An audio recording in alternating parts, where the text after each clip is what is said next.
Sous l'autorité du ministre d'État, ministre de la Justice et garde des Sceaux, M. Guillaume Ngefa Atondoko Andali et le secrétaire général Butobo Lolimba King, la cellule de communication avait mis en place une série de bulletins dénommés « Le Fonctionnaire ».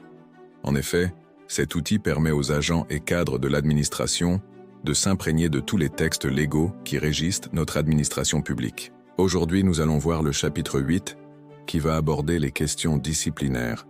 Quels sont les comportements qui peuvent engager la responsabilité disciplinaire d'un agent public? L'administration publique repose sur des valeurs fondamentales telles que la discipline, l'intégrité, le sens du devoir, le respect de la hiérarchie et la loyauté envers l'État. Chaque agent public est investi d'une mission de service public qui exige un comportement exemplaire. Afin de préserver la crédibilité de l'administration et la confiance des citoyens, la loi prévoit un régime disciplinaire applicable à tous les agents de carrière des services publics de l'État. Ce régime n'a pas pour objectif de punir systématiquement les agents, mais plutôt de garantir le respect des règles qui assurent le bon fonctionnement de l'administration. Qu'est-ce qu'une faute disciplinaire?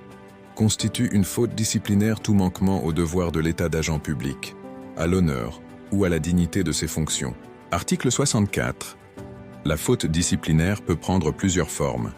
L'insubordination, les absences injustifiées, la négligence professionnelle, le non-respect des instructions légales, les comportements portant atteinte à l'image de l'administration, l'utilisation abusive des biens de l'État. La gravité de la faute détermine généralement la nature de la sanction qui pourra être appliquée.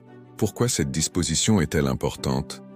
Parce qu'elle rappelle que les responsabilités confiées aux agents publics impliquent également des obligations professionnelles et éthiques. Quels sont les droits de l'agent poursuivi disciplinairement?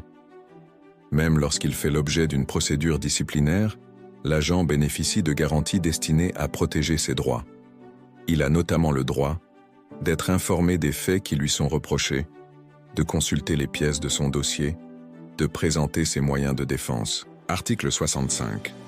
Ces garanties traduisent le respect du principe de justice administrative et empêchent toute sanction arbitraire. Que faut-il retenir? Aucun agent ne peut être sanctionné sans avoir été entendu ou sans avoir eu la possibilité de se défendre. Dans quel délai la procédure disciplinaire doit-elle être clôturée?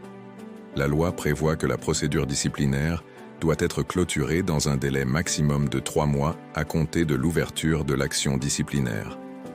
Article 66.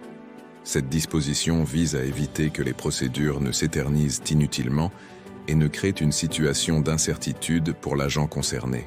Quelles sont les sanctions disciplinaires prévues par la loi?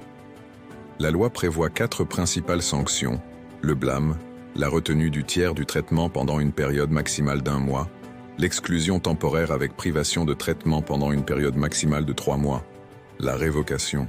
Article 67. Ces sanctions sont appliquées en fonction de la gravité de la faute commise.